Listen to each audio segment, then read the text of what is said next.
So the publicists always sort of say that in a threatening way, like you'd better not ask them about their divorce or their children or whatever. And they came out and they were like, do not wish him a happy birthday. Do not acknowledge his birthday. I'm thinking, are you kidding me?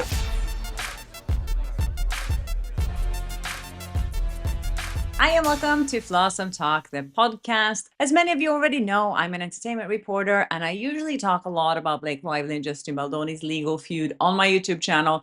But here on my podcast, I do talk about other things as well. And today, I have a very special guest with me who's been on my channel twice before because everyone loves him so much. His name is Nelson Aspen. He's from Australia. He's super famous over there. He's an award-winning journalist, a cabaret star, and an author of several books.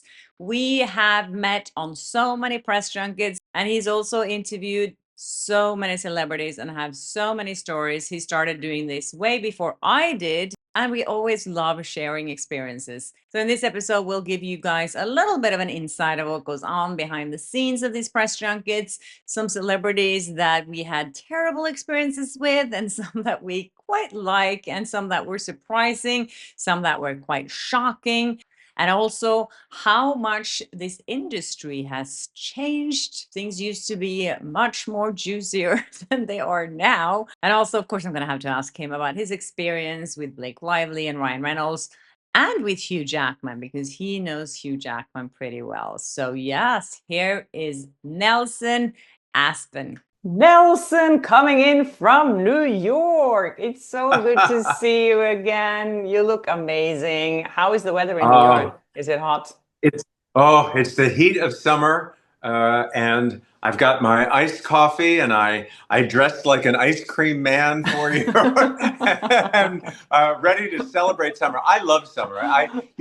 People talk about LA and the beautiful weather in Hollywood, but the happiest moment was when I moved back to New York, and I get to have 4 distinct seasons, and I love each of them in their own way. I love the change of seasons. So bring on the summer heat. Yeah, I miss that actually in LA. Although it does feel a little bit like there's 4 seasons there. Now in Spain, as you might know, it's like super hot. It's so hot here. Luckily, not so hot here in Mallorca. But anyways, we have to talk about, because we just had I had some technical issues here. And we were just I'm talking so glad it was your fault and not mine. Usually I assume any technical problem is my fault, but this time it was you. It was definitely me. And so now we're on Zoom instead of my fancy other app that I was going to use. And then you were saying, have you had these experiences in press junkets before, when you're sitting there with the talent in front of you and it's so awkward and they're fixing a lot of things. And sometimes you could take up to like 5-10 minutes. What do you do? If it takes too long, they'll send you out of the room because it's this strange thing for folks out there who haven't experienced those junket situations, which is why I usually like to go second or third in a rotation, because the first person that goes in, they're still fixing the lights and the sound. There are bugs to work out, and that's what happens. There's some kind of delay, or even worse, they come back to you later and say, the sound was off. We need you to redo it again. And you've got to recreate that spontaneity. Oh my and God. ask, that's the worst. But I like small talk. I enjoy small talk. I sort of think I'm good at it. So to go into a room and have that unexpected delay, and some celebrities, I'm not sure. I'll think of some, I guess, but some, if they have to, wait there, they won't even look at you. They won't even acknowledge you're there because you're just a mere journalist. While there are others, like a Ben Stiller or most of them will make small talk with you because you're stuck there in the same position. So why not? I mean, you're all doing the same thing essentially.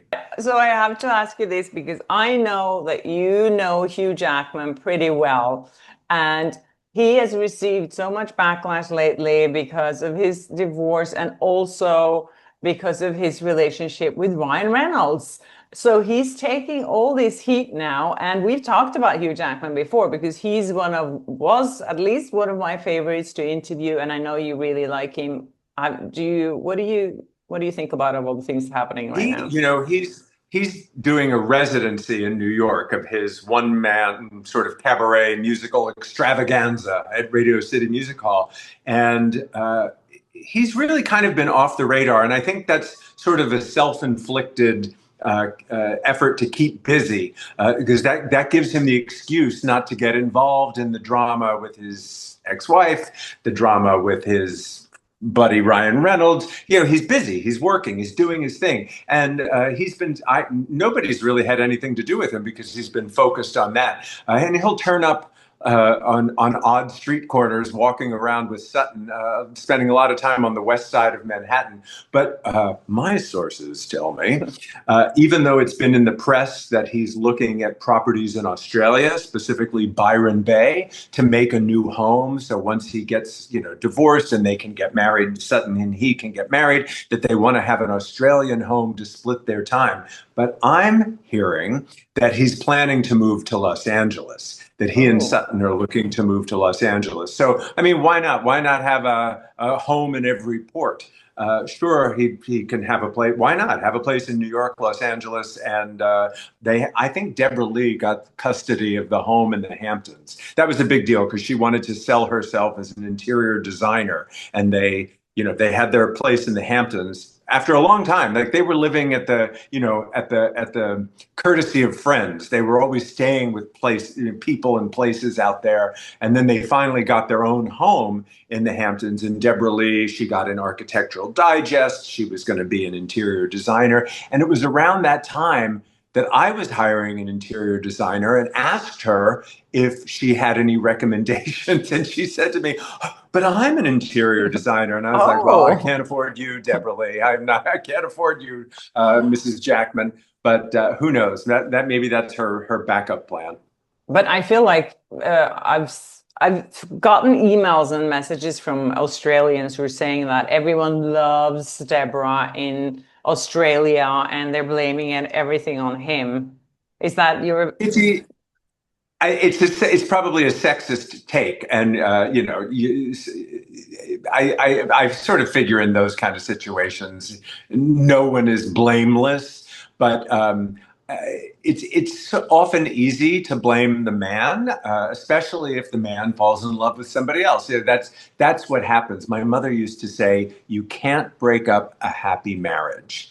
So, I mean, if everything was peaches and cream, it wouldn't have broken up. So we'll never know. It's their business. It's unfortunate, but you're right. Deborah Lee is much loved. In fact, I'm sure it's a Google search away. She was named a few years ago the Australian of the Year, which is a very distinguished title. And it must have been really satisfying for her because it wasn't about Hugh Jackman. She and her efforts for adoption, because of course their children are adopted.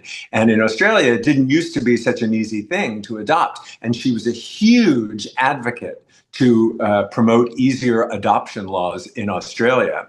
And for that and her other humanitarian efforts, she was rewarded with being named Australian of the Year. And I'm sure that was a big deal, especially because it was her moment, I think. Yeah.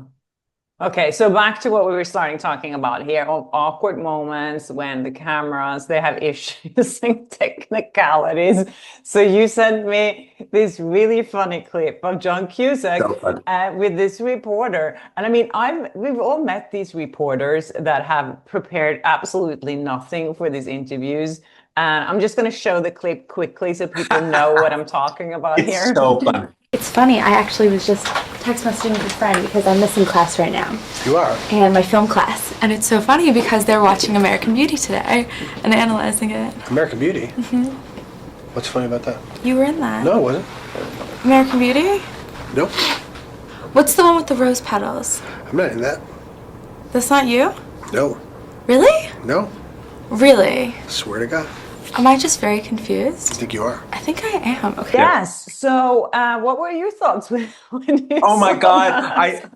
I wanted to feel bad for her at first. I'm like, I just, my heart was bleeding. Like I was dying. And then I was thinking, well, it's embarrassing for him as well. And then the more I thought about it and I watched it a couple times and I thought, who is this kid? Why is she so woefully unprepared? And how did they ever let her in the door to begin with? You and I know better than most the sort of credibility you have to have. And I'm watching this now in 2025, and even as far as like the White House press corps, the credentials for media access in this TikTok world in which we live. It's like, oh, you're an influencer? Okay, you can get 10 minutes with the star. I'm like, you're kidding. I'm fighting. I'm on a major network and I'm fighting to have my 3 minutes. But that's what happens. You get some inexperienced person who isn't prepared, and I'm not a nut about preparation. Usually, for folks out there, I mean, I'm not telling you anything you don't know, but for your viewers who may not be aware, when we get the access to a celebrity, it's usually 9 times out of 10 because they're promoting something specific. So we get a press release. We're mandatory to go to a screening of it. COVID was great for that because at least then they would get you the screenings that you could watch at home. Because the worst was living in Los Angeles and having to get in your car and go to the theater and be policed like you're a criminal, with some publicist checking your name off and watching you go into the theater. And then asking, So what that do would you be, think about the movie? you really want to know? I mean, you and I have seen more bad movies. People say, do you want to go to a movie? I hear it's really good. I'm like, God, the last thing I want to do on my day off is go to a movie. You and I have sat through more hours of crap Torture. than anyone can imagine, and then have to say, oh, well, I thought it was interesting, just to get into the That's interview. always And then, my answer. Oh, I thought it was uh, interesting. Maybe I'm not like the specific target group for this film, but I love the cinematography. Yeah. well, I loved the ending because it was the ending. I really loved the ending. You know, I just don't understand why you are forced. And God, some of those movies that we have sat through over the years, 3 4 hours long, let alone the time you spend before and after the screening, and then you're called to be there in the morning. I figure that was the best thing to come out of COVID, was to be able to be given screeners and to Yeah. be able to see the movie.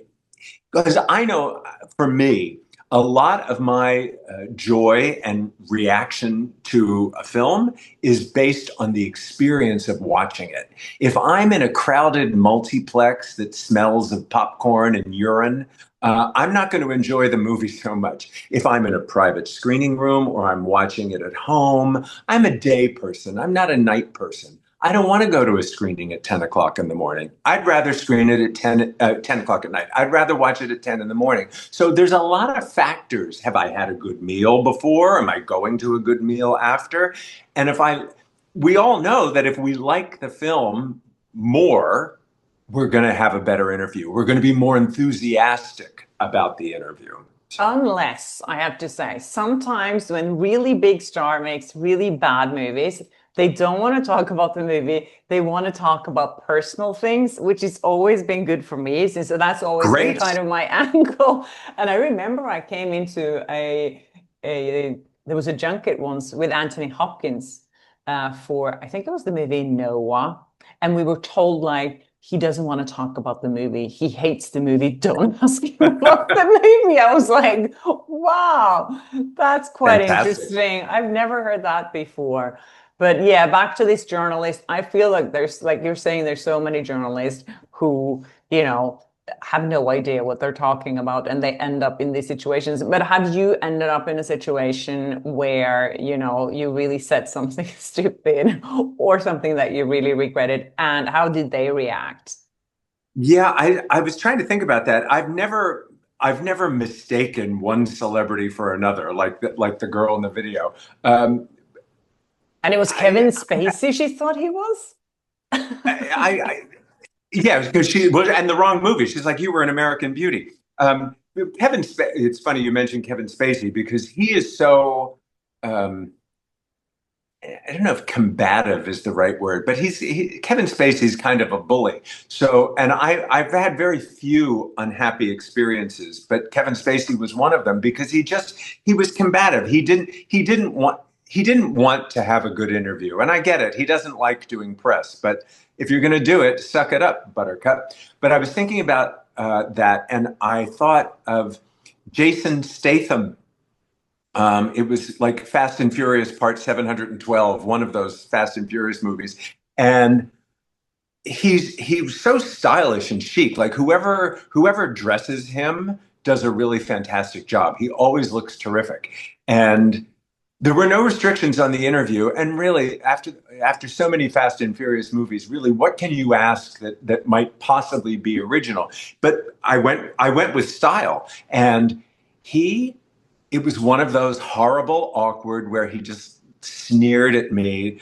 I felt almost like no, like he was accusing me of hitting on him because I was complimenting his style. I mean, it made me feel really awkward. He shut down. The publicist came out of the darkness to tell me to move on to some other question. And I wonder if that was the same junket that he did the same thing to me. I didn't ask about fashion though. It was on the Universal Studios Yes. lot. Yeah, Yes. there. Yes. And then he stood up, and I was very satisfied to see he was my height. And I'm 5'7". And I looked up his official height, which is 5'10". He's not 5'10". He's my height. And I thought maybe that's where all this comes from. Maybe he's got I don't have a Napoleonic complex, but some shorter men have a little man complex, and I thought maybe that was part of it. But yeah, I don't like to be made to feel less than, because as journalists we are equal to. We may not be celebrities, but we are here having a conversation. So we are peers. We are equal. So do not treat me less than equal. It's so funny that you say that from that junket, because the same junket, I asked him because he was turning 50 that year. And I said, oh, congrats on your big... 5'7".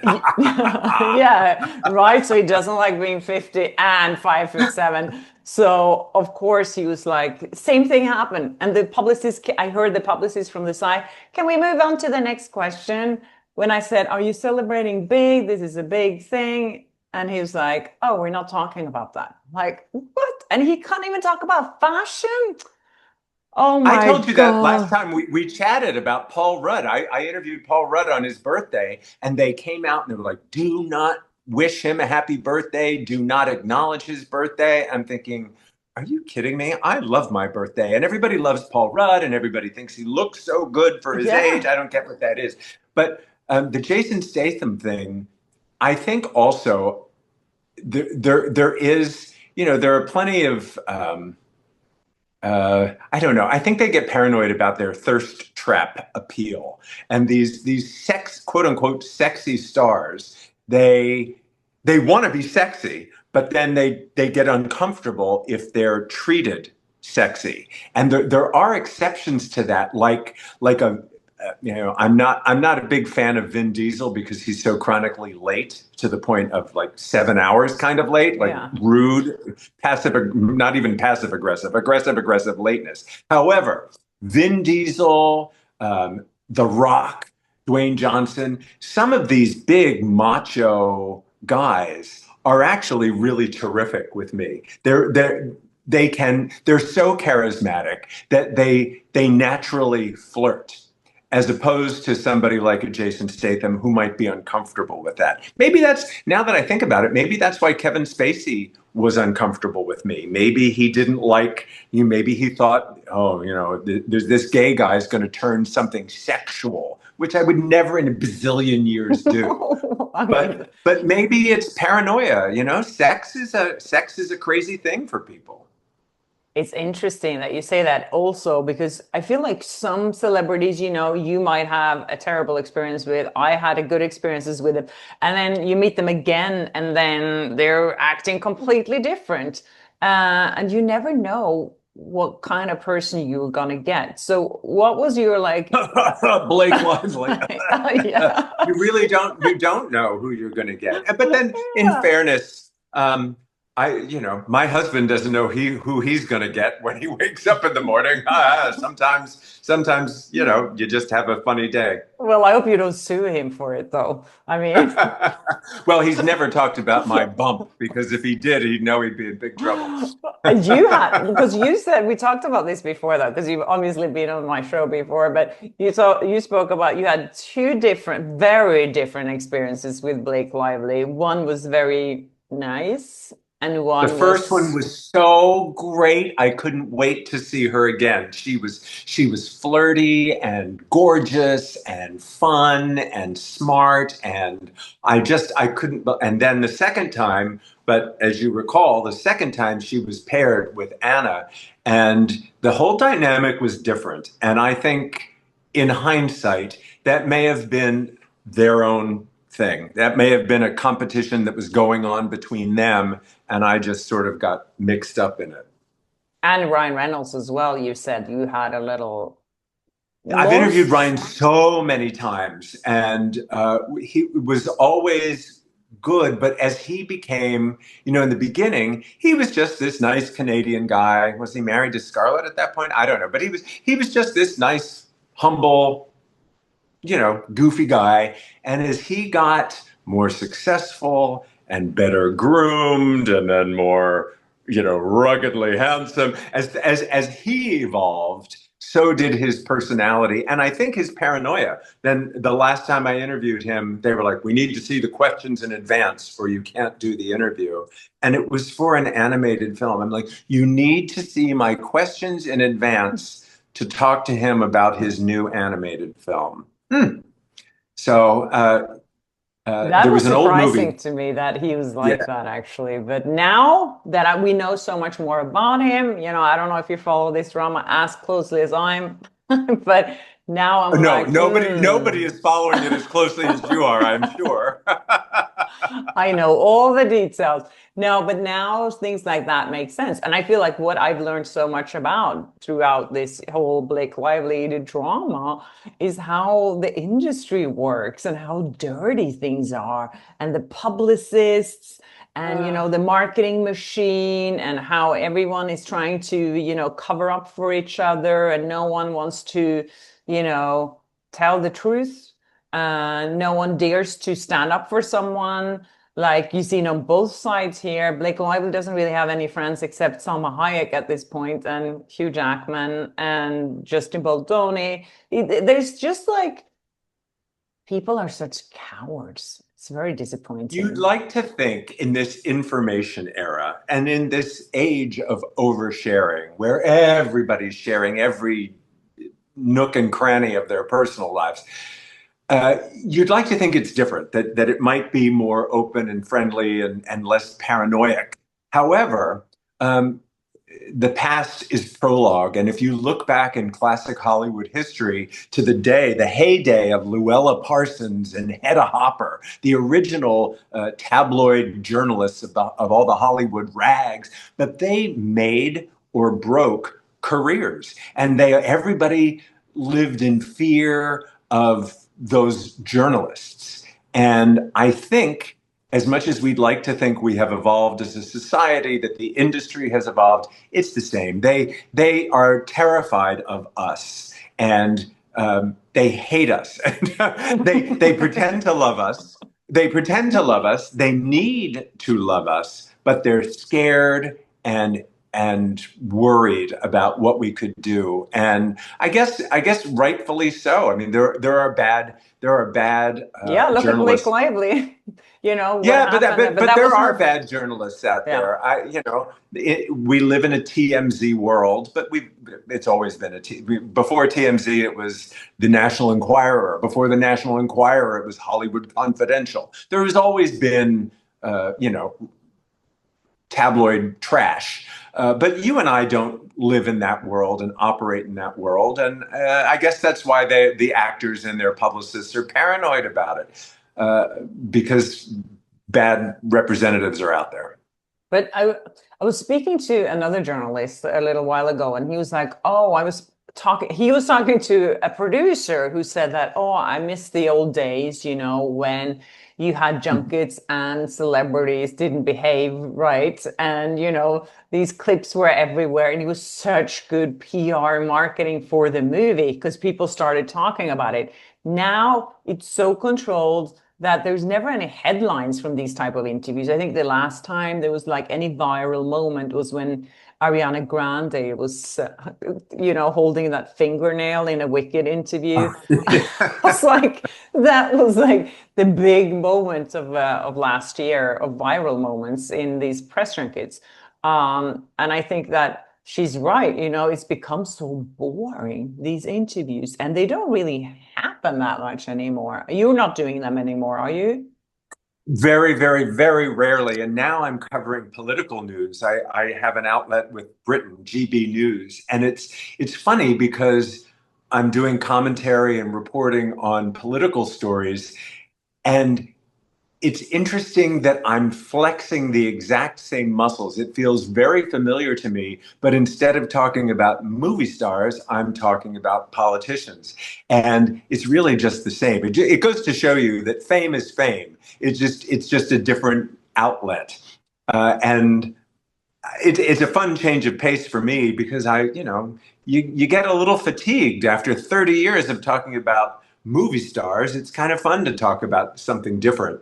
But some are good at it. You mentioned Anthony Hopkins not wanting to talk about the film, so that's exciting for us because it's something different. And it makes for noteworthy things. And I like when publicists say, do not ask them about their children. Do not ask them about their whatever. And they always, the publicists always sort of say that in a threatening way, like you'd better not ask them about their divorce or their children or whatever. And I never fight it. Some journalists go, oh, but I need to find out about that. I'm like, no, no, if you don't want me to talk about it, I won't. Because 9 times out of 10, like an Anthony Hopkins, if they feel comfortable, if the talent feels comfortable with you and they can trust you, you've agreed not to talk about XYZ, they're going to open up anyway. I remember Angelina Jolie, they had all this list of things you couldn't talk about with her. And I thought, oh, she's going to be a giant pain in my ass. And I got in there. She was wonderful. And she started talking about her kids. And I just sort of nodded and went She along. And always off we talked went. about her kids. She's You know what? I great. think the celebrities don't even know what the publicists are talking about behind their backs.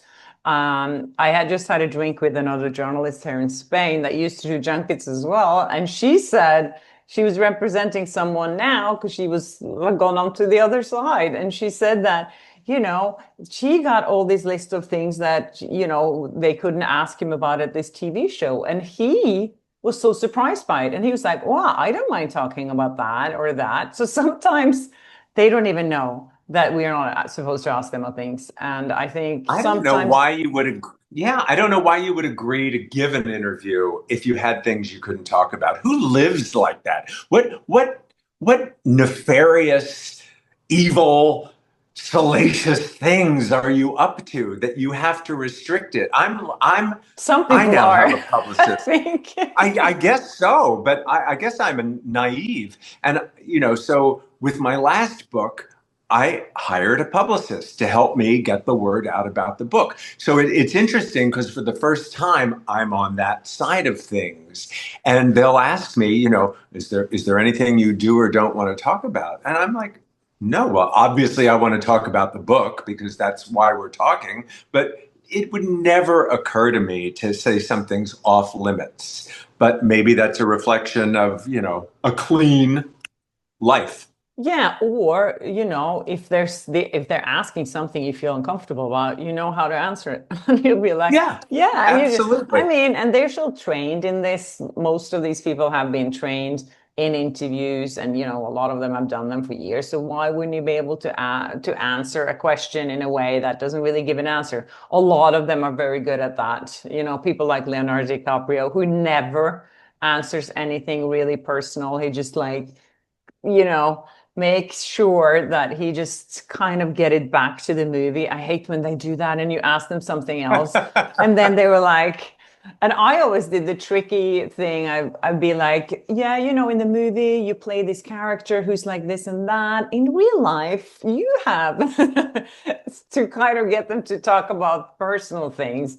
And that usually works. I mean, I'm sure they see through it, but they're like, okay, she's making an effort here to make it sound like it is about the movie. But well, we started this conversation talking about preparation and awkward moments where you might have to kill time with a celebrity.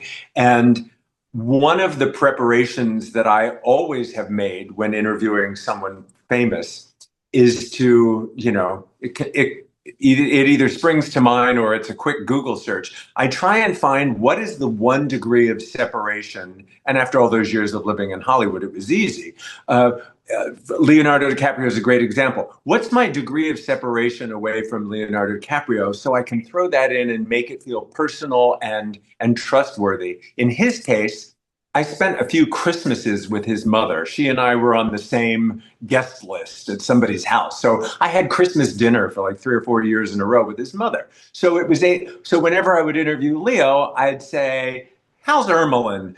You know, we you know, and I'd ask for his mom. We'd have a quick little chat, and that relaxed things. It could be oh, I know your personal trainer. Oh, I know your chef. Jennifer Aniston, Brad Pitt. I knew their chef. And it was they made a lot of snacks for the munchies that they would get. But so you know, having just some little degree of separation really helps make things easier and more comfortable. Ben Stiller's another great example. I had to kill some time with Ben Stiller, and I lived in the building next door to his parents, where he was raised. And they're gone now. The parents are gone, and Ben doesn't have the apartment in the building anymore. So it's not a secret to say it was West 84th Street here in Manhattan. And West 84th Street is also called Edgar Allan Poe Street because the famous writer Edgar Allan Poe also lived on that street. So when I would see Ben, I'd be like, saw your dad on Edgar Allan Poe. And there's a camaraderie, and I find that's always a tip I give to young journalists. Find that thread. Find some degree of separation that you have in common with your interview subject, and it will change everything. Why didn't you tell me this 15 years ago? I was still living on West 84th 15 years ago. But yeah, it's... I never tried that, actually. That's a good idea. Although I don't have any kind of connection with most people I interview. Yeah, I sometimes talk about the weather or, you know, I go into everyone's Instagram before I interview people. I go through everything. Good, that's smart. Yeah. And then you see, oh, you have a dog. Oh, that's so cute. You can talk about their dog. You can say, oh, and if they're posting it, posting it, they're proud of it. Like it's part of their PR. So that's a great thing. And they have to talk about it too, because they already posted it to the world. They can't say, I don't want to talk about that, but it's on Instagram. Yeah, you already published it. So that's right. Yeah. That's right. They would have no leg to stand on if they wanted to be upset about that. We had one of the best vacations of our life earlier this year. We went on I am making a point here. We went on a Ritz-Carlton yacht cruise. It was very fancy. It was very small. We had the best time. It was real kind of honeymoon trip. Well, all of a sudden, the Ritz-Carlton yacht cruises have started bringing in celebrities. Martha Stewart just posted something of herself on a Ritz-Carlton yacht cruise making Martha Ritas instead of margaritas. And then some other handsome, hunky guy was coming off the Ritz-Carlton. And, you know, it was a PR thing. It was like, oh, look at who takes our vacations. And a friend of mine who's not in the business said, oh, I got to do one of these vacations because look at the celebrities that are going on them. And I thought, it's less of an appeal to me. I don't want to go on a vacation because a celebrity goes on that vacation. It would be fun to run into a celebrity if they were incognito under the radar going on vacation. You'd be like, yeah, we're taking the same vacation. But to me, it's the opposite effect.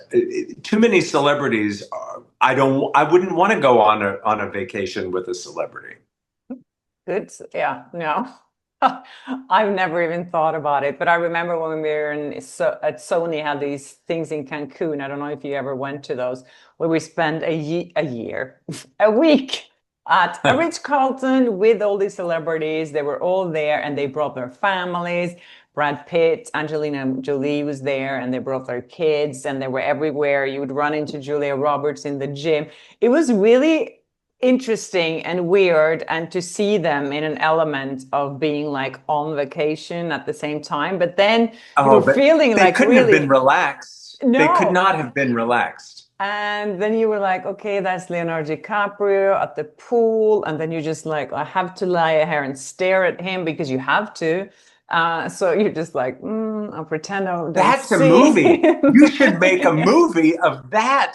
That is a fantastic premise for a film.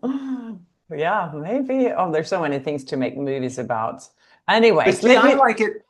I was going to say, I like it when you run into, like, when we would travel for a junket, you would see a celebrity in the gym. I remember being in the Four Seasons in Beverly Hills, and I'd be on the treadmill at 4 a.m. or whatever, and there would be Chris Hemsworth lifting weights. But it was not like a showy thing. He was just staying in the same hotel, so he came down to the gym. Antonio Banderas was doing yoga. Boy, is he limber. You wouldn't believe how limber Antonio Banderas is. So that's how I want to see a celebrity in their own habitat. I don't want a staged opportunity, Martha Stewart, with your Martha Teeny. I love that. Let me see if I've gone through everything that we were going to talk. Did we talk about what we were going to talk about? So Magnus asked me earlier, he's like, ask Nelson if he ever felt like, because he's like, yeah, you should talk about what celebrities you feel threatened by. And I was like, would he be threatened, like physically threatened? He's like, yeah, I feel like, or Magnus feels like Michael Fassbender or someone like Russell Crowe would kind of get to the point where they could get so angry that he would be afraid of them. Do you have anyone I can't that? imagine. I can't imagine I would ever instigate anything that could make someone that angry at me.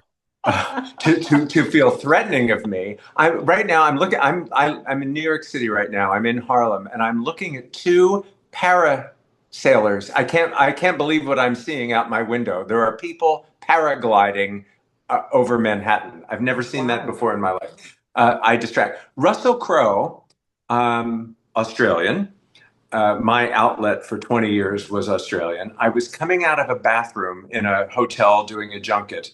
I wasn't supposed to see him for hours, but I had other people to interview, and I was coming out of the bathroom, zipping up or whatever, and he was coming in, unzipping, and we looked at each other, and of course I recognized him, and he looked at me and he went, "I know you," and I was like, "Well, I know what you're watching in the mornings then." And he says, "My wife," I said, "You have very good taste in television." That's what I said. I said, "Oh, you have very good taste in television if you recognize me." And he said, "My wife handles the remote." So that was very funny. And I said, "I'm going to make you repeat that when we have a camera rolling," which he graciously did.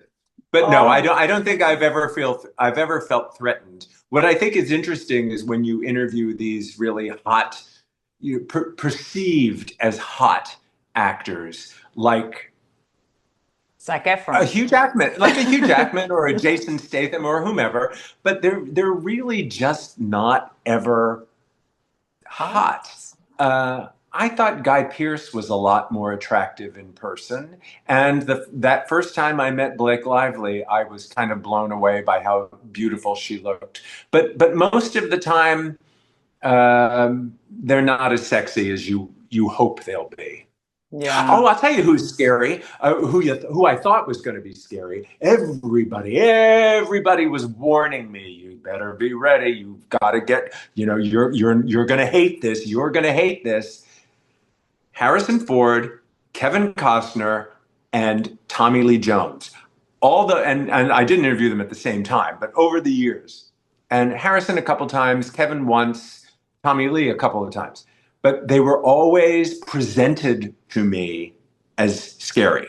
Watch your step. He's in a bad mood today. Rah, rah, rah, rah, rah. Never had a problem with any of them. Tommy Lee. Did you ever? Yeah, no, I've actually never met any of those. Yeah, Harrison. No, I haven't. But I've heard stories about Tommy Lee Jones. Don't be scared. But I think Don't be Kevin scared. Costner, I only heard good things about though. But Yeah. what I was a little scared of Mel Gibson, I remember. But then I realized he's very insecure and kind of shy. So it was like, but Russell Crowe can be very intimidating. Michael Fassbender too, I had a horrible experience with him once and a really nice one another time. You know, you never know what kind of mood he's going to be. And he's like Jekyll and Hyde. Oh, no. But others I've been like really scared of. Oh, I don't know. Are there any women that you feel like you've been a bit scared of? Well, of course, every time you interview Meryl Streep, and I've interviewed her, I don't know, a half a dozen times, but she's always terrific. I don't know. I've never really had problems. Chris Pine? Yeah. Very, very hungover. He was very, He can be kind of, I feel like you really have to be on your toes with him. that was tough. Well, I could barely get him awake. He was like falling asleep in his chair, but nobody uncomfortable that I can think of. I get, there are a couple of times I've been tongue-tied just because of my own, like, I think we've talked about this before. Viggo Mortensen is, without a doubt, to me, just it's subjective, the sexiest, most attractive, intimidating, talented. I mean, he's got everything going for him. And I first met him in the 80s when we were both on a soap opera called Search for Tomorrow. But I don't know, like I can barely speak when I'm around Viggo Mortensen, and Idina Menzel is the same way. And she's lovely and charming and can talk the hind legs off a donkey. But I'm so in awe of Idina Menzel that I can barely talk when I'm with her. Wow. Huh. Yeah, as I said before, Weird.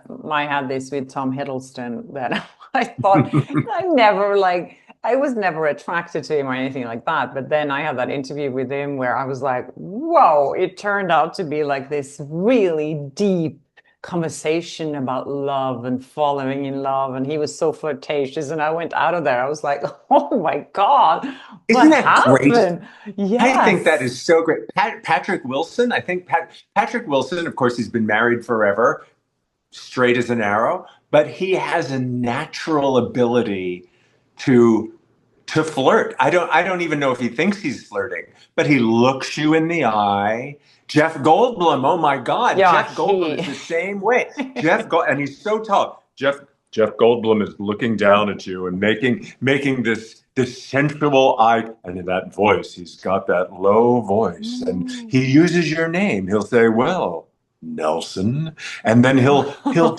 touch you gently on your arm while he's talking to you. And you are just like, tell me more, Jeff Goldblum. You can do no wrong. He's the best. Jeff Goldblum is the best. Yeah. I was supposed to interview him once, but I don't remember what happened. But I've seen interviews with him, and that's exactly, Magnus did an interview with him when he was so funny. And I was like, wow. He is one of those.